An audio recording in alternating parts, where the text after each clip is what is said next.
And so this was the very first time that I had met this older adult, this woman, and she was 90 years old.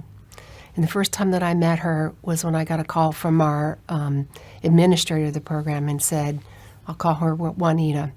Juanita's in the hospital, and they put her on her psychiatric unit because she had pulled the fire alarm in her low-income housing building, and she was confused. So it turns out I got to know Juanita over a period of over 2 years, but it turns out what happened to Juanita that day was she had a acute confusion on top of a long-term chronic confusion or dementia. We call that delirium superimposed on dementia. And why did she have that? It's just a beautiful story of the connection of the 4Ms.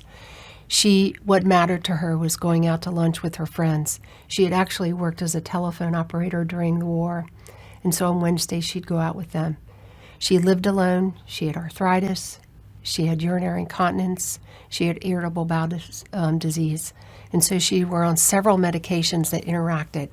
That day, she didn't want to be incontinent, so she doubled a dose of a medication called oxybutynin.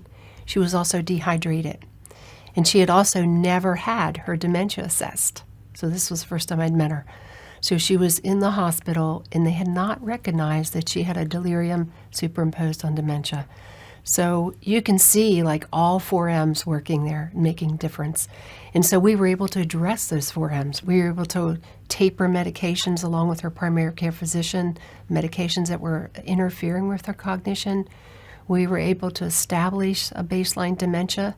We were able to bring in supports in her home to improve her function so she could do what matters. And she actually ended up staying at home for another year, even at 90, and then she eventually went into a nursing home. So again, those 4Ms in the case of Juanita were just really powerful.